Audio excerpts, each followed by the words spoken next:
Kunut subuh itu saudara, biar mudah kita memahaminya, kalau orang namanya kaki, kalau orang namanya kaki itu kunut subuh.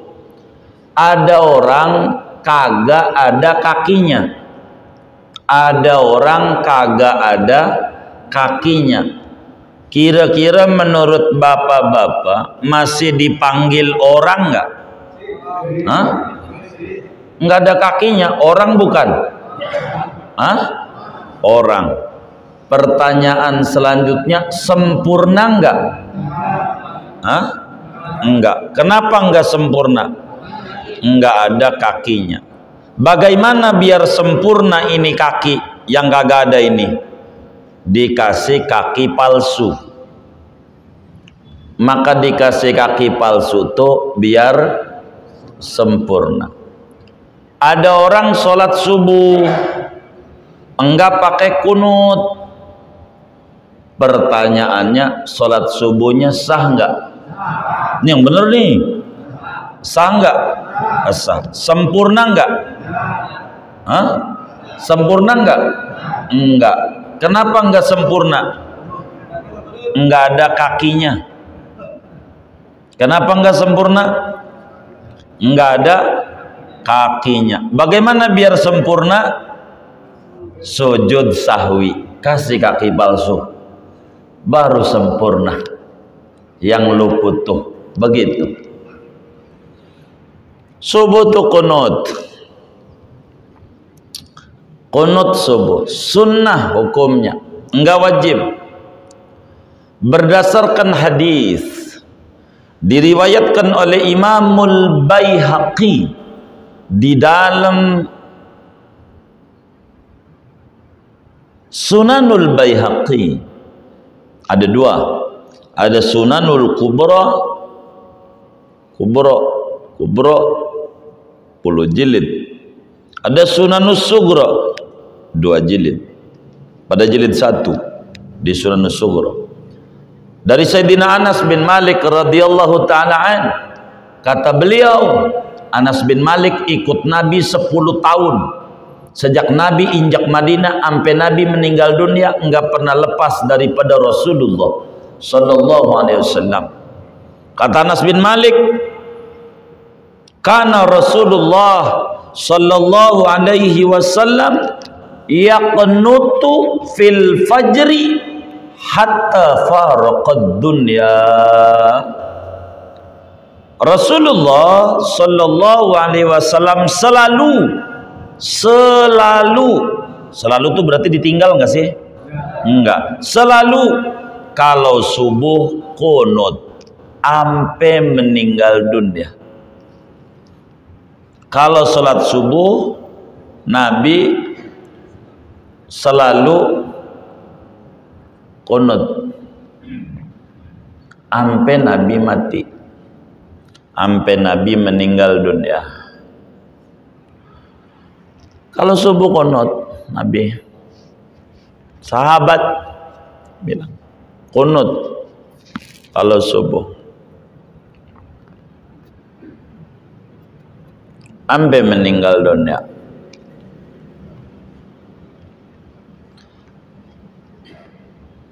Kapan kunutnya? Sesudah ruku. Di dalam mazhab kita Imam Syafi'i sesudah ruku. Dalam mazhab Imam Malik sebelum ruku. Tapi kunut sebelum ruku.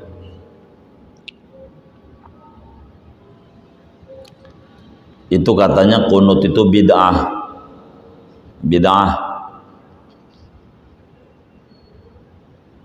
Karena keliru. Ada hadis di dalam kitab Bulughul Maram, Tariq Al-Asja'i radhiyallahu ta'ala an,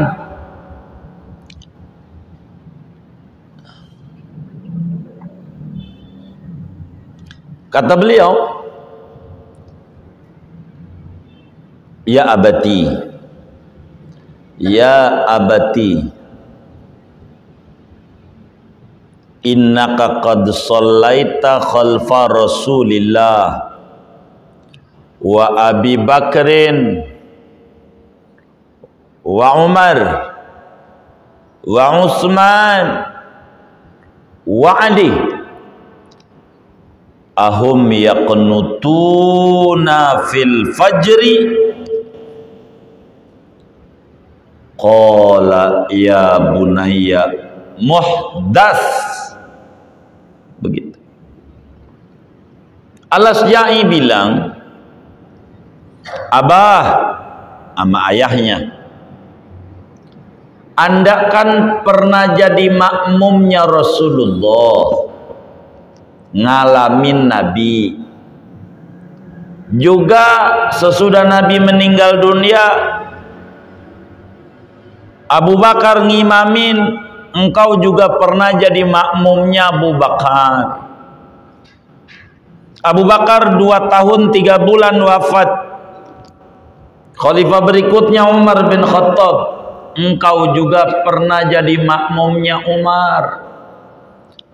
Engkau juga pernah jadi makmumnya Utsman bin Affan. Engkau juga pernah jadi makmumnya Imam Ali bin Abi Thalib radhiyallahu anhu majma'i. Ini panjang umurnya, ini abahnya Al-Asja'i. Abahnya ngalamin Nabi, ngalamin Abu Bakar, Umar, Utsman, Ali. Ngalamin panjang. Ana mau nanya, ahum yaqnutuna fil fajri, mereka itu kalau subuh kunut enggak sih, Bah? Qala, abahnya jawab, ya bunayya muhdas, anakku bid'ah. Bid'ah. Dari sinilah muncul orang-orang katanya kunut subuh bid'ah. Padahal enggak begitu. Abahnya bilang anakku bid'ah. Begitu. Ini namanya hadis ta'arud namanya.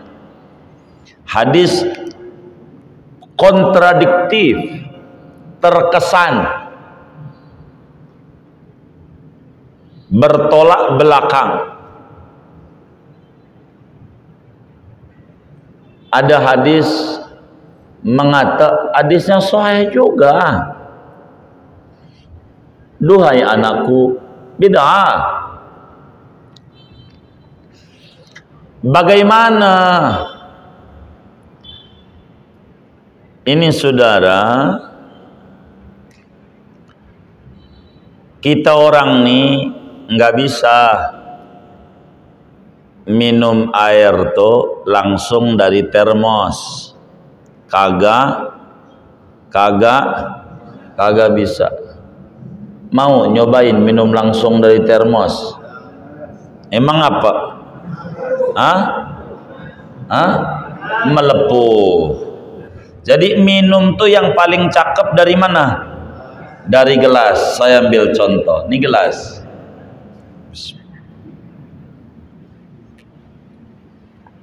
Kalau dari gelas enak. Kalau dari termos melepuh. Begitu kita enggak bisa langsung comot Quran, hadis, melepuh. Kita mah kudu yang udah ditirisin dulu di gelas, baru enak. Saya cobain, nih begini caranya. Gelas enak, udah ditirisin. Ada kelas-kelasnya. Kata Imamul Haddad, seorang ulama besar dari Yaman, Hadramaut, mujaddid abad 12 Hijriah yang rotibnya dibaca oleh banyak kaum muslimin. Kata beliau di dalam Risalatul Muawanahnya, wa'lam annahu la yastaqillu fi ardi jami'i umurihi allati taqa'u lahu fi zahirihi wala fi batinihi alal kitabi was sunnati kullu ahad fa inna dzalika makhsusun bil ulama'ir rasikhin fa in ajazta an syai'in min dzalik fa alaika birruju'i ila man amara Allah ta'ala birruju'i ilaih fi qawlihi azza wa jalla fas'alu ahla dzikr in kuntum la ta'lamun. Kata Imamul Haddad, perlu Anda ketahui bahwa tidak semua orang bisa langsung main comot-comot dari Quran dan hadis dalam setiap problem yang menimpa dalam kehidupannya. Tidak bisa, sebab yang langsung comot dari Quran dan hadis itu mereka ulama-ulama yang mendalam ilmunya, yang ilmunya melaut, imam-imam mujtahid. Enggak semua orang langsung comot dari Quran, dari hadis, enggak bisa.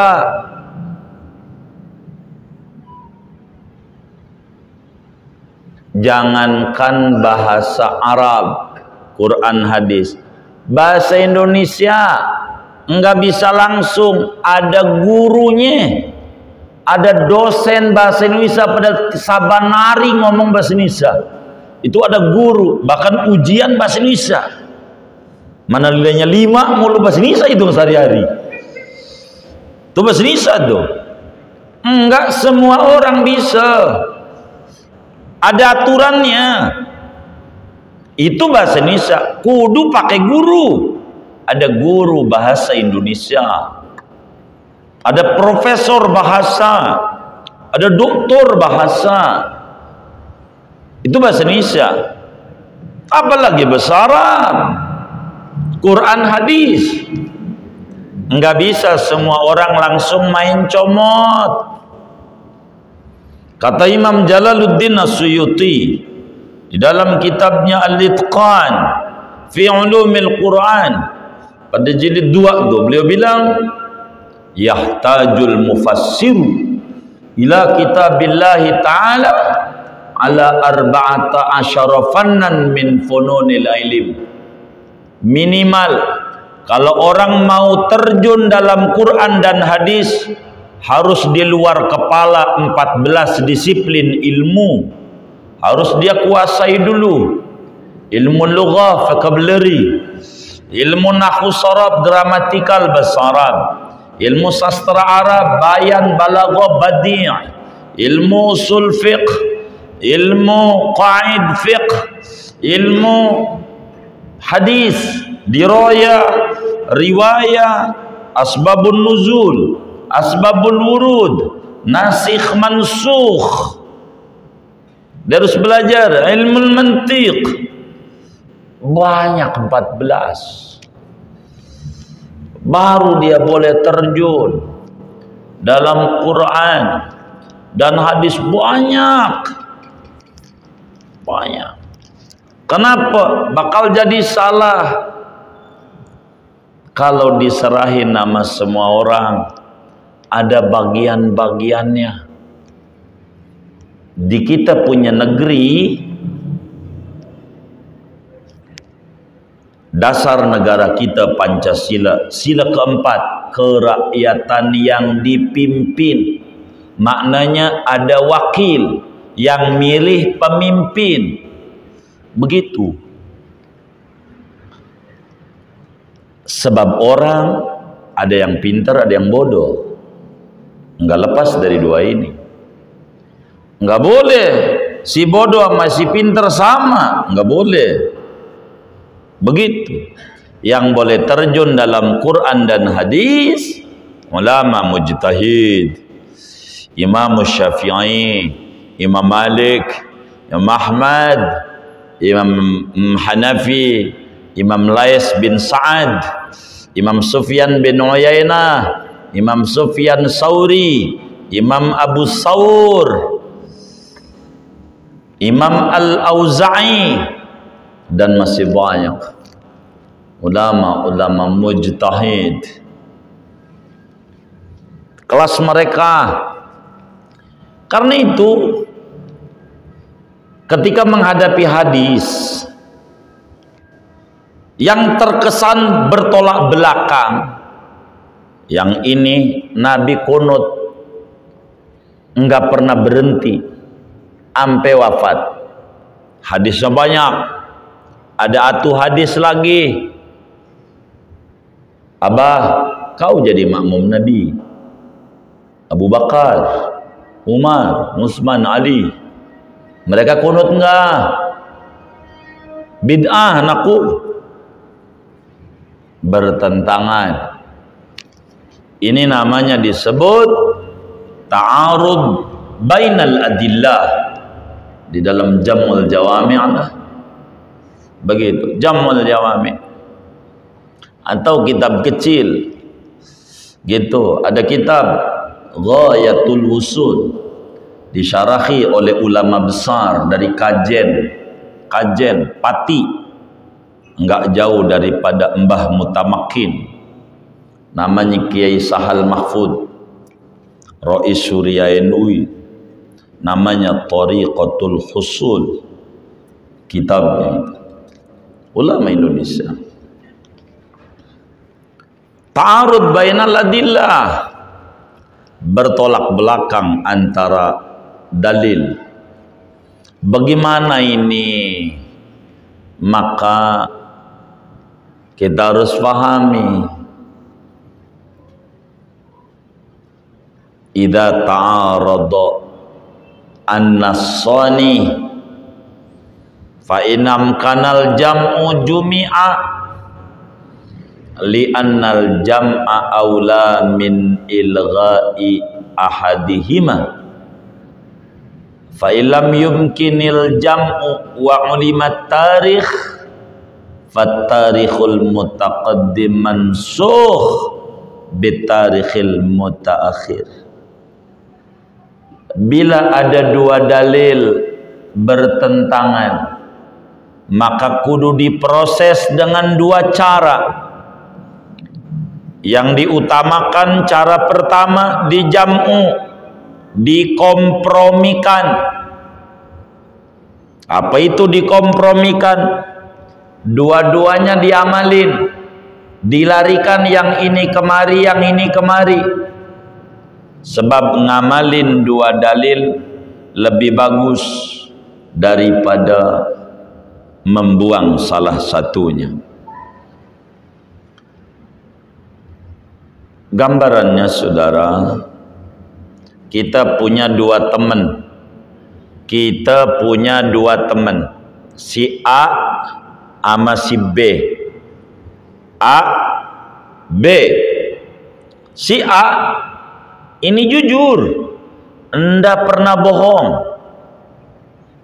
Sepanjang yang kita tahu orangnya cakep, bagus. Si B juga sama, orangnya jujur, enggak pernah bohong seumur-umur, cakep. Kita tanya sama si A, dia orang Bogor, Gunung Sindur.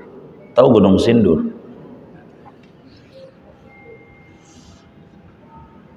Bang, bagaimana kemarin tahun baru Hijriah di kampung lo di Gunung Sindur? Hujan katanya. Malam tahun baru hujan. Ketemu lagi sama teman kita si B. Bang, gimana? Sehat-sehat. Gimana di Gunung Sindur malam tahun baru? Kagak hujan. Kagak hujan.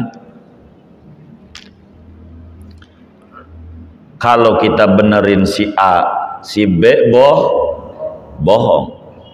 Tapi si B enggak pernah bohong sama kita. Kalau benerin si B enggak hujan, berarti si A bohong. Tapi si A jujur, enggak pernah bohong. Ini namanya bertolak belakang. Bagaimana ini biar kita enggak suudzon, enggak nuduh bohong? Gabung aja dua-duanya. Dudukin dua-duanya, duduk. Bang duduk. Ngeteh. Duduk. Gue mau tanya sama lo dah bang, biar jelas nih saya nih. Lo bilang hujan kapan? Maghrib. B, lo bilang kagak hujan? Jam 12 malam.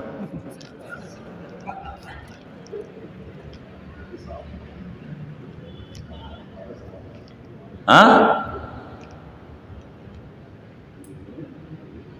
Dua-duanya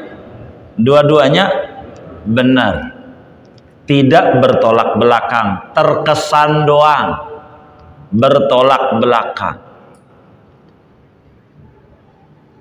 Sebenarnya tidak sama.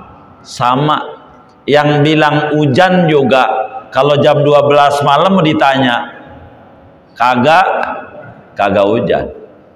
Yang bilang kagak hujan juga kalau ditanya maghrib mah hujan. Dua-duanya benar.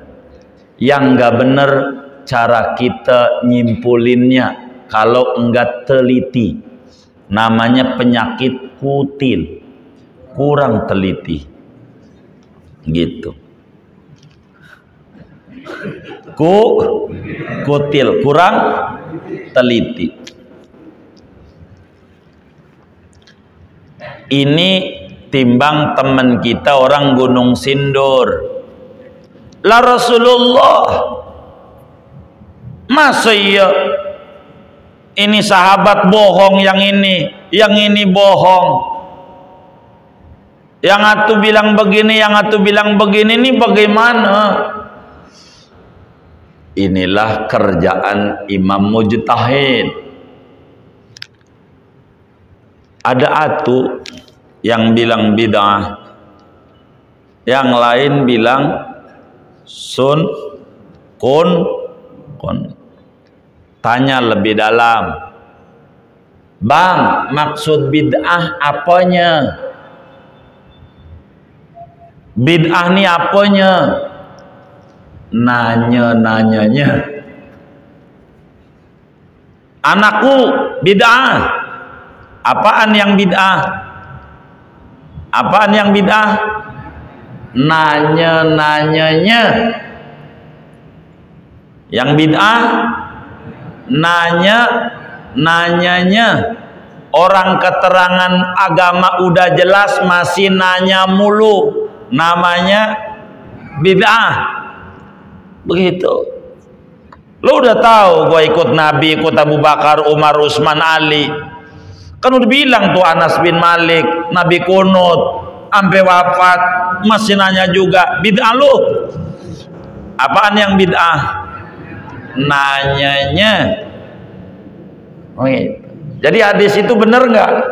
Benar. Yang nggak benar kitanya minum dari termos. Begitu. Enggak salah. Wah, ada di Bulughul Maram, ya ada. Kita juga nggak ngingkari. Tokoh kita juga Imam Ibnu Hajar Al-Asqalani, ulama besar, guru Imam Jalaluddin Suyuti, Ibnu Hajar Asqalani. Insyaallah kita ziarahi. Semoga kemudahan ada dari Allah. Ya, September lah. Di akhir kita ziarah yang ngarang Bulughul Maram ke Mesir, makamnya.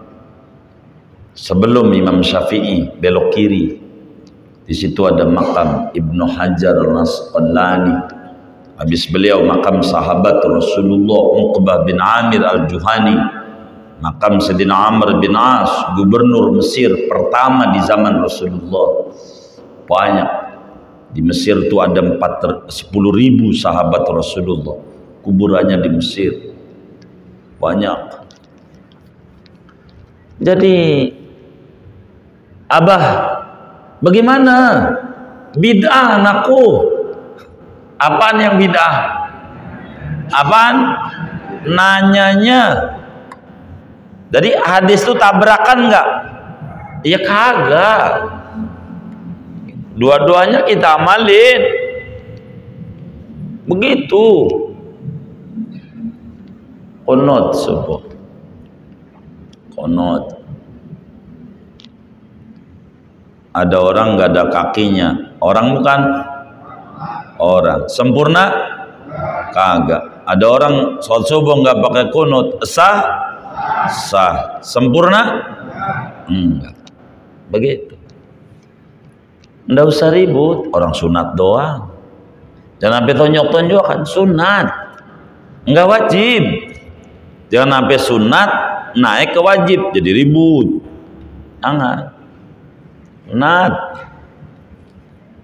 Ada orang nggak sholat qobliyah ba'diyah, nggak ribut, biasa aja. Sunat. Nah harus ngerti. Sunat gitu, biasa aja, nggak apa-apa. Begitu.